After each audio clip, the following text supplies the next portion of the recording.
কিছু না পেয়ে সন্ধ্যাবেলায় বটবৃক্ষের নিচে বসে বসে কাঁদছে।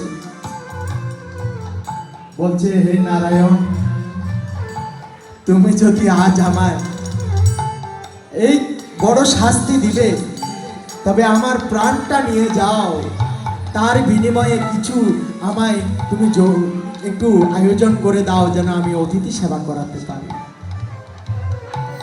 দেখো, চক্রধারী নারায়ণ, তার লীলা বোঝা বড় মুশকিল। তিনি একটি বালকের রূপে এসে বলছে, ওমা তুমি কাঁদছো কেন? বলছে, বাবা, অতিথি রূপে দুজন ব্রাহ্মণ এসেছে, আমি তাদেরকে সেবা দিতে পারছি না। বলে, পাশে একটি দোকান আছে, সেখানে ধার বাকিতে সদাই কিনে আনা যায়, ধার বাকিতে। নারায়ণ ওই পাশে দোকান খুলে বসেছে। ধরা গিয়ে সেখানে দোকানে গেল।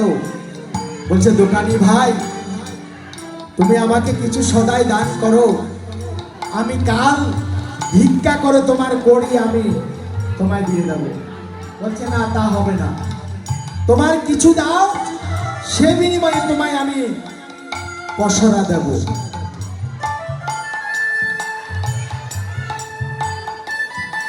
কিন্তু দেখা গেল